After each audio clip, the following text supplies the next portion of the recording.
And this is a hard reality, and this is probably going to piss off a lot of people from me saying this, but most friendships begin by necessity. And a lot of the best friendships are based on common mutual necessity, at least for men anyways. Now, here's why I think that most men today don't form close relationships or focus or close friend relationships. One is we're scattered. That's first. Second is the gynocentric social order does not want men coming together and even comparing notes. So when women are faced with the truth and the stats that show that anywhere between 3.5 to 5 times the amount of men kill themselves than women. And usually it's because, we need to focus on mental health. Men need to reach out. It's because of toxic masculinity. If they had real close friends, then they wouldn't kill themselves. Now, the burden of suicide, of male suicide, is not on women, not on anything that they could feel any kind of responsibility or remorse or regret. Women are supposed to be like the empathetic, sex, right? Except for when it comes to that. As soon as Anthony Bourdain put that noose around his neck after Asia Argento was like, the paparazzi caught her, tooling around Italy with her boy toy, and he got despondent, he got upset, and he got, he's 60 some odd years old. He thought that was going to be his lifelong girl. If you see the pictures of him with Asia Argento before all that went down, he's got his arm around her. He's doing the arm bar, and he was telling his friends, I think she's the one. And he was getting all behind like the Harvey Weinstein thing that she was involved in and everything else that was going on. And then all it took was like the paparazzi taking pictures of her walking around Italy with some guy who was like a hot 29-year-old guy. And remember, she's in her 40s at this time. She's walking around. She's clearly banging this guy. She even went to the paparazzi and said, can you please not put those pictures out? Because she was concerned that Anthony Bourdain was going to kill himself if he saw those pictures. And sure as shit, that's exactly what happened. Women do not want to be responsible for that. The first thing out of Rose McGowan's mouth, the first thing out of Asia Argento's and anyone in her quote unquote, Wicca sisterhood, the first thing they said was, it wasn't her fault. He didn't kill himself because of her. He was on Xanax. He was depressed. He had problems. We need to focus more on mental health. It's men's fault. Men don't reach out. If he would have just reached out, he'd still be alive. No. You were the catalyst, and he was blue pill. And I've seen it a bazillion times. Guys will off themselves because they get zeroed out. And he wasn't zeroed out in the form of like money. He was zeroed out because what he thought he was going to have a future with this chick who he thought it was his one, who he said was his one, the guy who wore his heart on his sleeve. And yes, that documentary is coming out very soon. Women womankind did not want to be responsible for that. And so that was, and they knew that instinctively, reflexively, that's what they said. Well, it wasn't her. She didn't do it. No, she didn't. She didn't put the noose around his neck, but her actions were the catalyst, and she knew that they would be.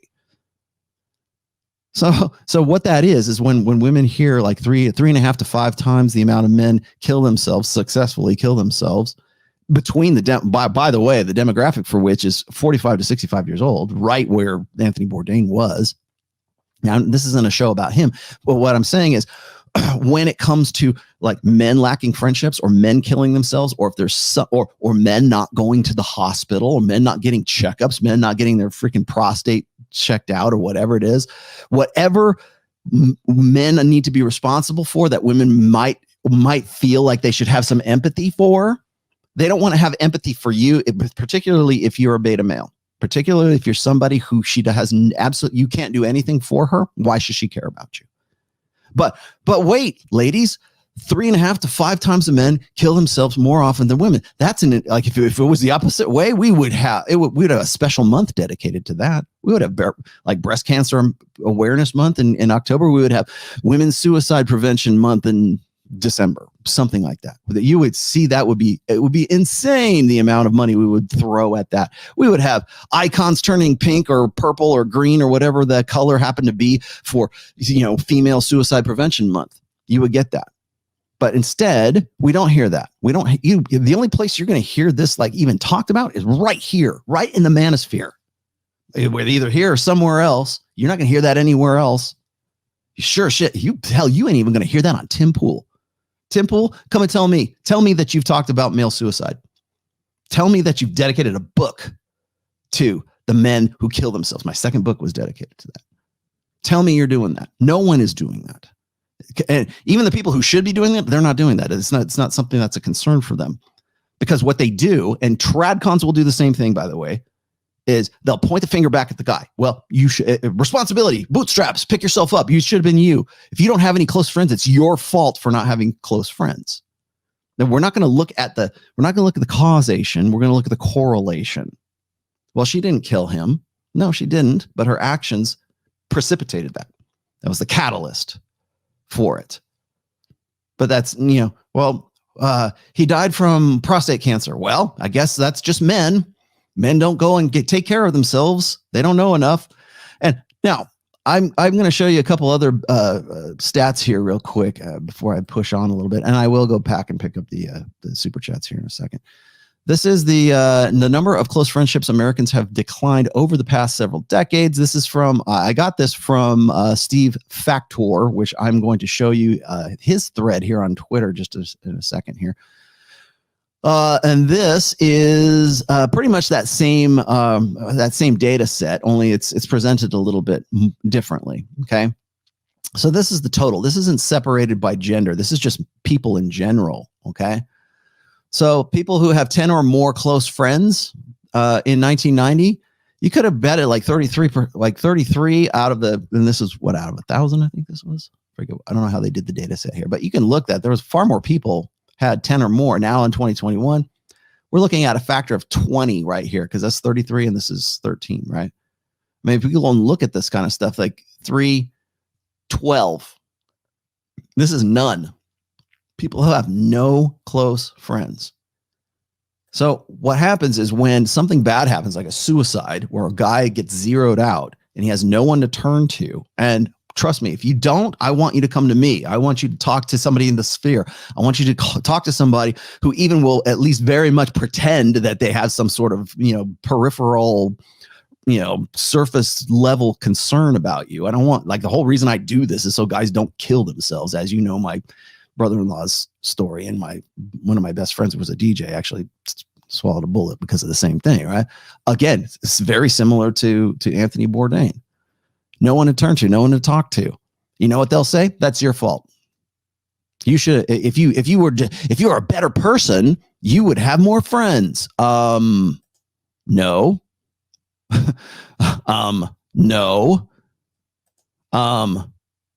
No. And this is the average amount of time people, adults, spend online. Okay. 2008 all the way up to 2018. Now, I think that this is pertinent right here, because the interaction, the real-time interactions between men and women, the real-time interactions between women and women, the real-time interactions between men and men is definitely mitigate at the very least. Okay. Again, this is not causation. This is correlation. Is at the very least is mitigated by this. That's how we communicate right now. We communicate online. I'm communicating with you online right now, while Ronaldo's probably scoring goals. Thank you for watching. But that's that buffer, and it's not just about, like, when if you go and you read the very first Rational Male, one of the first chapters, well, not the first chapter, but like, I think it's like second or third in, I talk about buffers, and I put those on there because I was concerned with the way people were communicating. Guys were communicating. And the things that would sort of be buffers against what I called buffers against rejection. That's where I started it. Now I think buffers mean something a little bit different. Back in 2013, when I published my first book, buffers were, hey man, I'm good. I'm really hot with my text game. And I was a little concerned with that, because it's like, okay, that's great. And I wasn't against text game, and I wasn't against like online dating. And I'm not. I'm still not against, Instagram. I know things are done differently right now, and I know it's all perception, but it's important that you understand that it is all about perception. I don't think a lot of people really make that connection, but it's also a buffer against rejection. You want to know why ghosting, or like, what is it? Love bombing. I talked about that a couple weeks ago. Love bombing or fake nice, right? You want to know why that is such a concern for young ladies, like ghosting, love bombing, I love you, I love you, I love you, right? What guy would think that that's a good idea? Well, one who doesn't understand communication, one who doesn't understand game, one who thinks that that's his sort of like, Christian duty to do. Well, I don't want to play games with you. I love you. Let's get married, right? Now that's the sort of blue pill alpha version of that, but like the red pill version of that is, you don't do that. You never say I love you first. And certainly not like immediately right out the gate. You want to know why why women hate love bombing? Because it puts the burden of reciprocating I love you on that woman. Most guys, when they're desperate, and I'm going to put, this is, by the way, this is in my 5th book. I talked about this, or I've written about it. You'll get it soon. When guys do that, when they say, I love you first, what they're trying to do is they're trying to get that woman to comply. And women do not want that. Because the guy who does that is definitely not the guy for her. She wants to be the one who finds him so irresistible that she's the one who has to say, I love you. That's why when Royce was saying, I think it's like the very first commandment of Poon, never say, I love you first, because of what that telegraphs to women. First of all, you lose frame. And then second of all, what is that saying? It's saying that I have only known you X amount of time, but hey, I love you. Usually that means officiality, right? Or official status. And it begs the question. Women, when women are told I love you by a guy, or when women are asked, hey, will you be my girlfriend? Remember that? Will you go steady with me? When women are asked that, what they're doing is you are attempting to remove sexual selectivity away from her. You are removing hypergamous control. When you say, oh, I love you, what you're saying is, I want you to say, I love you too. And if she doesn't, or if she is hesitant about that, it's usually because she's still determining, or has maybe already determined, that you're not the guy for her. You're not the best she thinks that she can do. Otherwise, she would have said it first. If you were that highly, if she had that much genuine desire for you, it wouldn't even occur. That wouldn't even, she'd beat you to it. She would beat you to the I love you first. And so what happens is when guys do that, it locks in with the, the nice faking or fake nicing, or what is that something? I can't remember the fake something or other, but it's the idea that you're Mr. Nice Guy, right? They don't want that. They don't want you to be nice, because the niceness, clearly they don't. That's why 50 Shades of Grey is so popular. But the niceness is seen as a tactic, as a strategy. And the reason women hate it is because they feel obligated to return the niceness. They feel obligated to return the I love you. And if they don't, they feel bad for not doing that. And so what you're doing is you're instilling bad feels by confirming for them that you're actually blue pill and you're beta in the first place. That's why you don't do things like that. So, but there's that fear of rejection. There's always that rejection. There's in the back of a gut, because men have to perform, right? It's the burden of performance. Men have to initiate. Unless that woman has this uncontrollable white hot lust for you, she wants to tear your clothes off, you're going to be the one doing the initiating. Even if you're an alpha, like an alpha guy, right? The expectation is that you're still the alpha guy is the guy who's in control. That's why they like the Handmaid's Tale. That's why they like that's why OnlyFans girls hate their simps. Because they're not banging those simps. Those guys have already confirmed that they're losers, that they're willing to pay just for the most basic form of milk of human kindness. Yeah, I get it. I get it, ladies. Suck them dry, take them, get the bag and run. But don't call yourself a humanitarian. Don't call it it's sex work. I'm doing a service for these guys. Bullshit. Get the fuck out of here. You're not doing anybody a service except for yourself. Don't make aspersions, or don't make claims to being a humanitarian because you have a successful OnlyFans channel and you're helping these guys out by being their digital waifu or some shit like that. You're not. Just call yourself what you are. You're an opportunist. I could call you a prostitute, but you're also an opportunist, and an opportunist that needs this absolution of their sins, right? You know what you're doing, but you've got to find some rationale, some hamster, some kind of reasoning to make you feel better about it. So and so again, this goes back to the nice guy thing, and guys really wanting to have some sort of relationship with a woman, but there's that fear of rejection. What is a buffer between that? Well, my text game's really tight, bro. You know, I clean up on, like, what guy does this, but I clean up on Tinder. I'm good on my Instagram game is tight, brother. Okay. How's your game when you're in the club? How's your game when she shows up at your front door? What happens then?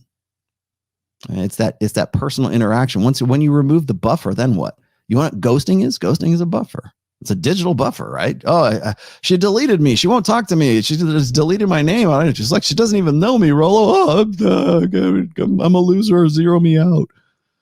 Oh, no, it's just easier for her to do that. Women will use ghosting as a buffer all the time. All the time. And you can do that with your friends too. I mean, if you're that much of a pussy that you say, hey, you know what, dude? I'm going to go my way. You go your way. Rather than, most people don't even do that, but like, at least there's a physical, like, or there's a live in real time, like, conversation. Hey, it's not working out. Thanks. Now that you were just a foodie call, and now I'm going to ghost you, because it's just easier to do that, because it's a buffer. That's why you get this. That's how you get these stats. I'm gonna throw something up here real quick. Oh, also, that's how you get these stats. These are the demographics for long-term antidepressant use amongst women. I've used this day. Everybody and their mother is using this. Aha! I'm the one that dug it up, though. This is the long-term antidepressant factors here. Okay, notice this. This is a corollary once again. We're correlating data sets here. 2005. Look where it is right about 2005. Then look where it is at about 2010. Okay, keep that in mind, because the huge spike from 2010 to 2020-ish in particularly white women 45 plus. Now that's pretty high above white men too, but look at that big gigantic spike right there at 2010. Okay. That's interesting. Rollo, what, how does that relate with this? Look at 2010 here, and then look at that spike up to 2018. And I bet if we had data for 2020, it would probably be way higher than that. So is there a correlation there? I don't know. Is there a causation there? Probably not, but you can certainly look at the way that we communicate right now. So you want to know why you don't have friends right now is because you don't know how. You only know how to do this. You only know how to relate with people that way. The number one thing that I get asked whenever I'm doing a consult, or actually I should say the thing that I ask first is, do you have any tribes? Do you have any friends? Guys will go, oh, I need some counseling. What do you charge? Blah, blah, blah. Sorry, I shouldn't put it that way. I want to help you. But the first thing I'm going to ask you, if I take you on as a counseling, an analysis client, or whatever you want to call it, I don't even know what to call it. First thing I'm going to ask you is, do you have any tribes? Do you hang out with guys? Are you interested in any sports? Do you have a group of guys you play basketball with? Do you have a workout partner? You know who my best man was in my wedding? Was my workout partner, because he was my best friend at that time. His name was Matt. And I said, dude, I want you to be my best man. He's like, I'm right there. And he was totally cool with it. It was awesome. And I haven't talked to Matt in a while, but I used to be really super tight with Matt. But I have other friends right now. I think men tend to fluctuate in and out of friendships faster than women do. I think women tend to form friendships and they hang on to them. Whereas men go from, like, I'm not saying you don't have some type, maybe you have friends that you knew back in high school, but I think men tend to form a good, strong friendship and they move on to the next one and the next one. Like my best friend right now, still to this day, is my friend Ray. He's the Filipino guy that I know. And I know that right now, if I was to call up Ray, I could probably do this online. I could call up Ray, right? Because he knows who I am. He knows what I do. I could call Ray right now. And I don't think I've talked to Ray. See, I certainly haven't talked to him since before Miami. He did some photos for me not too long ago. So I probably haven't talked to Ray since like February. So I could call him up and we will pick up right where we left off, because that's just our relationship. That's how cool we are with one another. If I wanted to call him up, if I was depressed, I don't get depressed. I don't think I can remember when I think I was depressed. Not even so much I was sad and I was mourning when my mother died back in December. But you know, the last time I can remember being depressed was March of 2020 when Henry died. That's when I kind of got a little bit depressed for about a week and a half. And then I went and picked up Ned, right? I for whatever reason, I need to have my dog in my life, and Ned is my dog now. So maybe that was when I did. But the first thing that jumped in my head wasn't, oh, I need to call somebody, I'm depressed. No, you most guys will just say, take it on the chin, right? Knuckle up, sack up. And I did something about it. And most guys will end up doing that. You want to know why guys don't ask for directions? You're a guy, you're not asking for directions. So it must be you're insecure in your masculinity. No, men tend to be better at directions and geolocation than women do, innately are. Because we've had to, in our ancestral past, we had to know how to go out on a hunt, kill the woolly mammoth, and drag the meat back to the tribe. We had to figure out things, and as far as our sort of internal map, we have human males have better spatial abilities to manipulate 3D objects. We could throw objects better than women. We have better cognitive abilities when it comes to rational thinking processes. We have a better facility for that. Women have a better facility for communication. There's nothing wrong with that. It's not that I'm better than you or you're better than me. It's just that's just how the machine works. And the reason why guys get pissed off that they can't figure out that they would ever need to ask directions is because it goes against that evolutionary imperative. Shit, I'm actually lost. I'll never get lost, man. Let me tell you why. Because I got me one of these. And that's what I take when I go out on my sled. So I'll never get lost. But that, there used to be that kind of old trope about men never ask for directions. It must be because they're insecure in their masculinity. No, men just don't like being lost. Because we're supposed, it's not because we're supposed to. Society didn't teach us that. It's because that's in our brain. Oh crap, where the hell am I? And again, most men know how to get from point A to point B just by where the sun is in the sky most of the time. So that's why. It's an evolutionary thing, man. All right, so that's that. I want to, last but not least, and then I'll get to where did I put that? There it is. This was the article that I wanted to show you guys. So this is Steve Factor. Now I don't know who this guy is, but he was related to Paul Graham, which is where I got the original data from.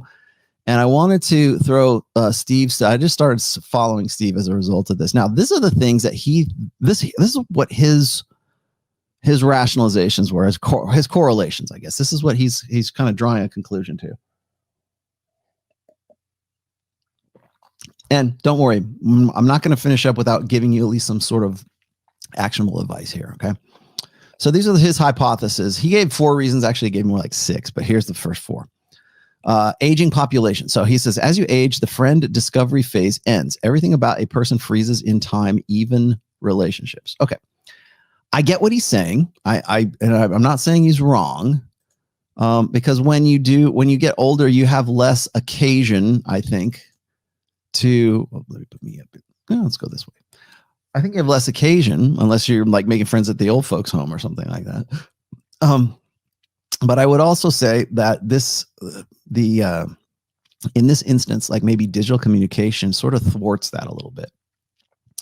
As long as grandma or grandpa can keep his cognitive abilities going, you can use Facebook to keep in touch with friends all you want. It's a digital buffer, yes. But if you are physically incapable of getting to go see new friends or make new friends, then maybe the digital way of doing it is actually your only way of doing it. So there is that.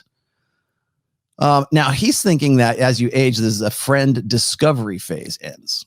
Now that's what really kind of interested me, is the what is the friend discovery phase? I also wanted to know, again, what qualifies as a close friend. And this is never concretely defined, but so what's the discovery phase? Is when you're 5 years old and you meet your best friend in kindergarten, that's a discovery phase. Okay. When does it end? And when is it at its peak? I'd like to know when you, because I the guys who are in my band right now, I consider them really good friends. And in fact, CJ, I consider pretty close. CJ, if you're watching, you're my friend. I consider pretty close friends. I could call them up if I really wanted to talk about something. But the reason why they're my friends is because we have a mutual interest, which is making really good music and kicking ass and being in a band, right? For men, as I said before, men tend to form friendships and they tend to communicate over things that are like a mutual interest or as I said, the best friendships are the result of mutual interest. And that applies to women as well. It can apply to women as well. But I think for men, it's finding guys who have that mutual interest where you can get together and actually work on something together. 9 times out of 10, when guys get together and they are like building a project, like in my case, the best illustration I can use or I can think of right now is like my musical thing, but also like if you're into gaming, and I don't mean like just like video gaming. I mean like if you play a board game or if you play Dungeons and Dragons or you play like you don't have to do that. Like you play like a miniature war game or you're playing whatever it is. You have to actually physically go somewhere to have an opponent across. You play chess. I don't care what it is. You have to have somebody there to go and do that. You have to have a mutual love of whatever that is. And then there's also like, I've used this illustration before as well. Is like when I go and I've worked in casinos for a very long time. I think I can count on the fingers of one hand how many times I've actually like put money into a video poker machine or a slot machine. Cause to me, that's like playing first of all, it's like playing a video game, but it's almost like masturbation. Like you're just like, there's nobody in front of you. You're not doing it with anybody but yourself. And you have the worst odds in the casino anyways. When I gamble, I throw dice. Craps is my game. That's what or 20, I'll play cards, play 21 now and then because I enjoy that too. But I always want to have people around me and across from me. So there's the dealer there, there's the guys, and the guys are on your side too, by the way. They want you to win because if you win, then they're going to get tips. They want you to win. They'll tell you what your best bets are even. In fact, they encourage them to do that because the odds are, dice are dice, right? So, when you're playing, it's not like they're trying to bilk you out of your money. They want you to win because if they win, then the dealers win. So, but there's that human interaction, face to face, live in front of you. That's why OnlyFans is dangerous. That's why jerking off to porn is dangerous. I mean, figuratively speaking, anyways, because you're not there doing it with anybody else. Just the human interaction is completely gone. You're isolated. Now, you want to talk about like a year that isolated people even more? That's 2020, man. That's quarantine. That's lockdown, which in Canada, I guess you guys are still kind of in quarantine right now. It's ridiculous, but look at what happens when people are isolated and they are forced into isolation. So they do to prisoners. That's a form of punishment, man. Solitary confinement is a horrible punishment for a reason, because we're social animals. And when all we do is have a digital buffer between us, we think like it's an extroversion, right? We think that look at me, I'm on my jet ski. Yeah. No, you're looking at me on Instagram. Like when Fresh told me this, he said, you know what, you need to put more pictures on your Instagram because all I have is like pictures of Ned, right? And so I started putting some videos, some like little like clip videos, like 30-second to a minute videos of me playing like guitar or something, and they explode because people want to see that. Like they like that slice of life kind of stuff, and I'm glad you do, and I will continue to do so. It seems like that's a positive thing. But you know what will be better? As if you would come watch me jam, if you would come watch my band play, if you would like listen to and enjoy the product of me, the project that I work on with other friends. That's why men need tribes. That's why you need the friends at work. That's why you need the friends at, if you're Bible study, right? Your church, your workout partner, your coworkers, the people who do the same hobbies as you, the people who play the same sports as you. You need to get out and live life. And I think that's the problem is most guys get sedated. Like I was just asked a minute ago, do you think that like the gynocentric social order wants to deliberately keep guys from getting together? Yes. And it's working. You know how I know it's working? This is how I know it's working. 30 years it has worked. So there you have that. I also just to finish a thought here. When for most guys, their experience of putting a project together is not so much a project that they wanted to do. It's usually something that they had to do. So if you're working in a cubicle or wherever you work at, and you're putting together a business proposal, or you're trying to put together a new product or something like that, it's usually not your idea. It's usually someone else's idea. And you come together and you put a product together, and it's successful, and you make a lot of money at it, and you get to participate in the celebration that comes at the end of that. That's usually what most guys experience of like collaboration with the tribe, right? And the only tribe they have is whoever they're working with in the office, kind of thing. You need to break out of that. Start a band. Start an art collective. Start a chess club, right? Start a snowmobile or sledders, the Tahoe sledders. Come up and join the Tahoe sledders, right? Come and do something. Like, get out and go do things. Go to meetup.com and you can figure something out that you like, that other people like. Get out and meet people face to face. That, I think, is the number one problem we have. Go see a freaking concert, man. I'll tell you about. Let me finish up here with Steve's stuff here, but I'm going to tell you something about like music aficionados. So there's that. Okay, number 2 is declining birth rates. Kids via school activities are a friend discovery mechanism for adults, right? So, and I understand this. Like, fewer kids mean that you're not going to have play dates, right? You're not going to be going to soccer practice. Maybe you're not going to go to the kids ministry at church. Maybe you're not going to have game night or something like that because you don't have kids. Yeah, I'm sure the declining birth rate has something to do with that, but is it causation or is it correlation here? I'm not saying he's wrong. I'm just saying that I think it's probably less of a factor than some other things here. So yeah, there is that.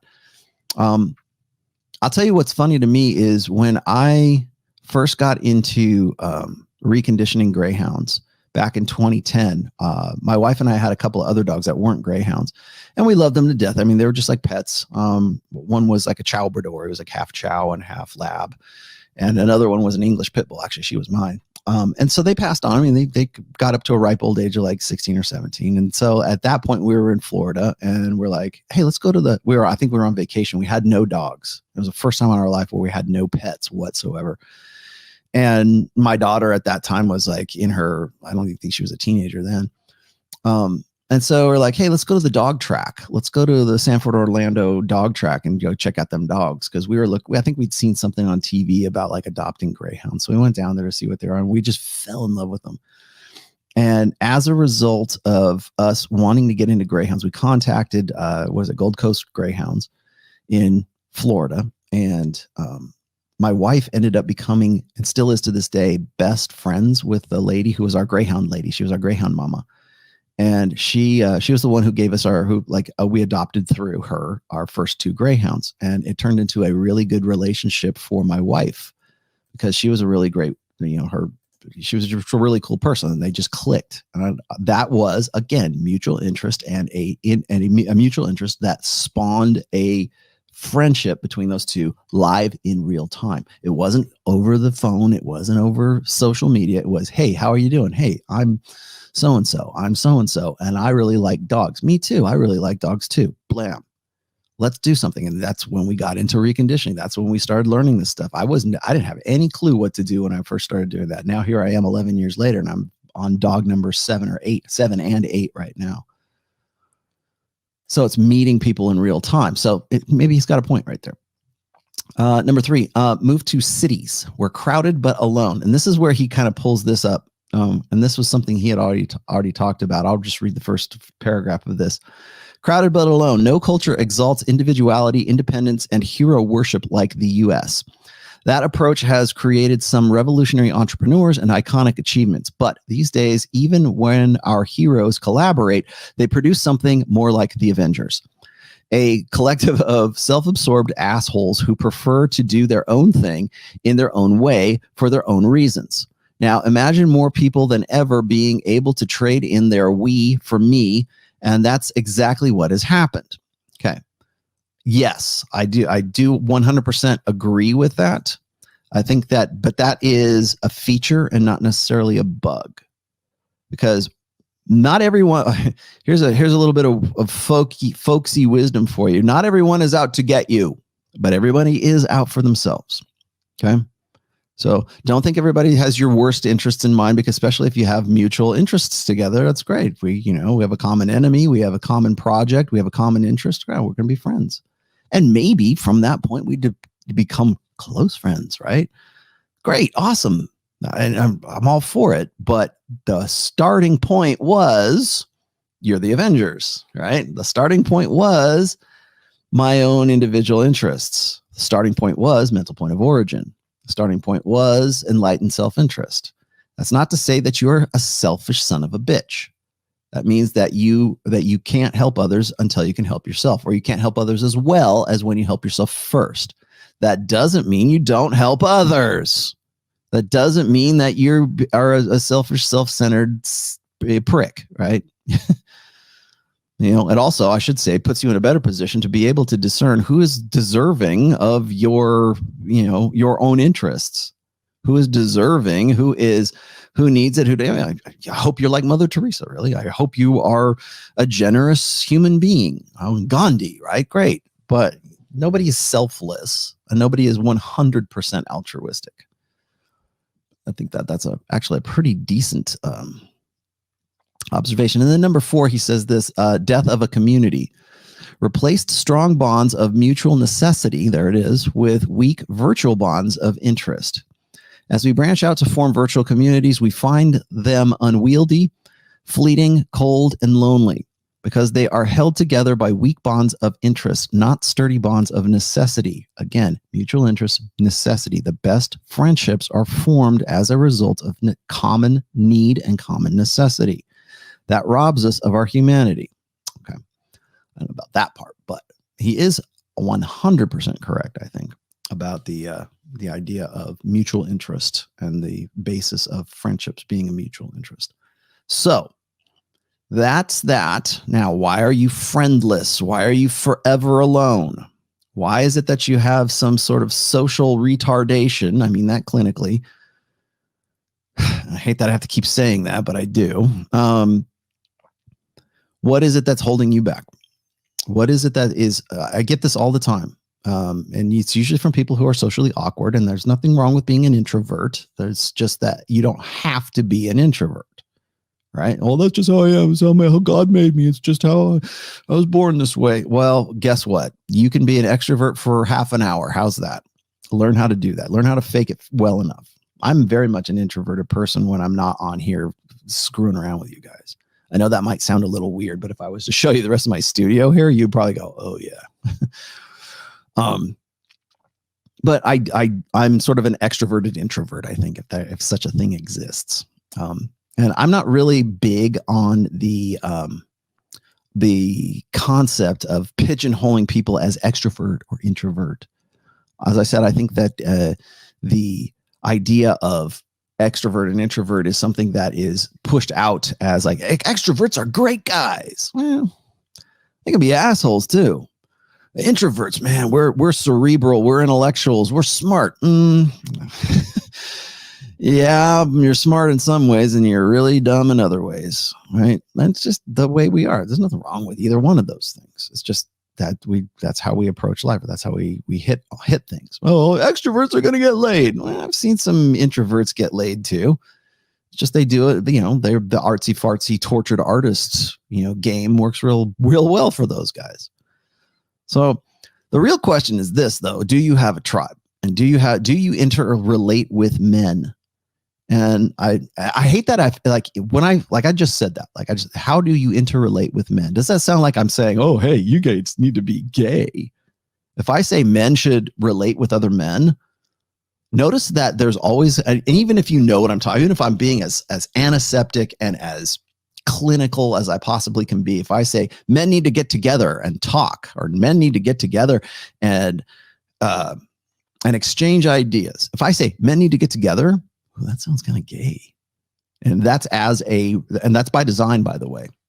That's that the presumption that men might be getting together because they want to have cuddle parties, and cuddle parties lead to, ding, that there's that idea that, oh, you must be insecure in your masculinity if you think that, right? But there's still that's there, and it's there by design because it keeps guys from talking to other guys.